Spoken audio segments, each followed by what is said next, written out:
In the West Bank, Trump is not standing in Israel's way. As Israel's army prepared to launch its ground assault on Gaza City, and days after Israel tried to assassinate Hamas leaders in Qatar, Secretary of State Marco Rubio's visit to Israel this week was inevitably dominated by discussions of the war. The Doha strikes likely ended any near-term prospects for a ceasefire and dimmed hopes of freeing Israel's remaining hostages. The new military operation in Gaza, now underway, will prolong the suffering of its roughly 2 million residents.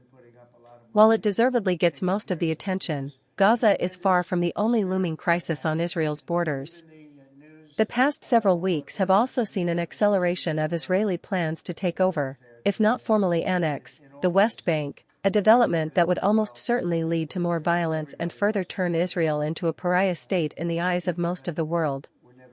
For the last 2 years, extreme right nationalists in the current Israeli government, who have long dreamed of extending Jewish control to both Gaza and the West Bank, are taking advantage of the war in Gaza, their political stranglehold over Prime Minister Benjamin Netanyahu, Palestinian leadership disarray, and what amounts to a green light from the Trump administration to implement that dream.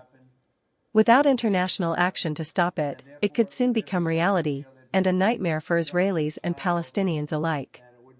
Israel's creeping takeover of the West Bank has, of course, been decades in the making. The population of Israeli settlers there and in East Jerusalem has grown to about 740,000 today from around 10,000 in the early 1970s. But the expansion of settlements and illegal outposts is accelerating, with more than 100 new developments established over the past year alone. On August 20, Israeli Defense Ministry planning authorities in the West Bank approved a large settlement block called E1. The plan, often called the Doomsday Settlement by proponents of a two-state solution, would make it nearly impossible to create a contiguous Palestinian state, by physically separating Palestinian-populated East Jerusalem, Ramallah, and Bethlehem. In announcing the plans to move forward with E1, Finance Minister Bezalel Smotrich said the quiet part out loud, stating the settlement buries the idea of a Palestinian state. That notion was echoed last week by Mr. Netanyahu, who, while signing an agreement to press ahead with E1, said, "We are going to fulfill our promise that there will be no Palestinian state. This place belongs to us." At a news conference in Jerusalem on September 3, Mr. Smotrich presented a plan to formally annex roughly 82% of the West Bank, which would isolate Palestinians into small enclaves while Israel unilaterally took formal ownership of the rest. Mr. Netanyahu has not endorsed the plan, nor does it have a majority of public support. But the Prime Minister has backed at least partial annexation in the past, and he more recently hinted that European plans to recognize a Palestinian state could prompt Israel to respond with its own unilateral actions, which might include annexation. It's not just the physical expansion of settlements threatening the territory. With support from the Israeli government, settlers across the West Bank have stepped up the use of intimidation and violence to drive Palestinians from their homes. They harass local Arab residents, many of whom have lived in their homes for generations, destroying crops, cutting off water, and sometimes burning their cars or even killing them. A few weeks ago, a radical settler named Yinon Levi was caught on video allegedly shooting the Palestinian activist Ada Hathaleen. It took Israel more than a week to return Mr. Hathaleen's body to his family, but Mr. Levi was quickly released by an Israeli court that said it lacked evidence he had committed a crime. Mr. Levi has denied the allegation. There have been more than 1,000 cases of West Bank settler violence against Palestinians documented by the United Nations this year, about 16% more than during the same period last year and the highest monthly average since the UN started compiling such records in 2006. The Trump administration has not officially given its blessing to Israeli annexation of the West Bank, but it appears to be doing nothing to stand in Israel's way.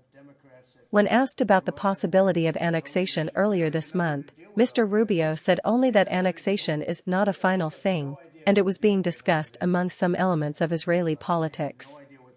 The U.S. ambassador to Israel, Mike Huckabee, himself an overt proponent of the Greater Israel concept, told an Israeli journalist this month that the United States has never asked Israel to not apply sovereignty to the West Bank, even though every past administration, including Mr. Trump's first, has done just that.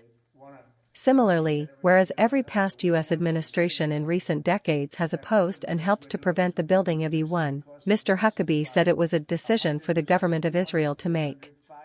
The Trump administration now even seems to be aiding Israel's attempts to delegitimize the Palestinian Authority, which would make it easier to justify permanent Israeli control of both the West Bank and Gaza. In August, just after meeting Foreign Minister Gideon Saar of Israel, Mr. Rubio announced that he would not issue U.S. visas for authority officials, including President Mahmoud Abbas, to attend the United Nations General Assembly in New York next week, claiming, among other things, that they had failed to consistently repudiate terrorism, including the Hamas attacks of October 7, 2023. Mr. Abbas has done so. Meanwhile, the administration had rescinded U.S. sanctions on far-right Israeli settler groups and individuals, including Mr. Levi, before Mr. Hathalin's killing. Congress could help, for example by passing pending legislation to restore and expand such sanctions or insisting that goods produced in West Bank settlements be so labeled, rather than made in Israel, but the Republican majority seems unlikely to act. Last month, House Speaker Mike Johnson visited the West Bank, where he had dinner with Mr. Netanyahu and Mr. Huckabee at a settlement and reportedly declared that the mountains of Judea and Samaria, the biblical term for the West Bank favored by Israeli settlers, were promised to the Jewish people and they belonged to them by right. Israel's expanding control over the West Bank has not yet led to a major conflagration, though nearly 1,000 Palestinians have been killed there by Israeli forces or settlers since Hamas's attacks on October 7. More violence and mistreatment seem inevitable if Israel tries to expel Palestinians or put in place Mr. Smotrich's plan to pack over 3 million West Bank Palestinians into ever smaller enclaves surrounded by settlers. Given America's apparent acquiescence, only international action can prevent a coming disaster. It was encouraging that the United Arab Emirates said earlier this month that Israeli annexation in the West Bank would be a red line, jeopardizing Israel's prized relationship with Abu Dhabi. A conference sponsored by France and Saudi Arabia at the UN General Assembly next week on the Palestinian issue will be another chance for the international community to put down a marker that most of the world objects to this Israeli government's agenda. The government of Mr. Netanyahu should know that it can have flourishing relations with the rest of the world or total control of the West Bank, but not both.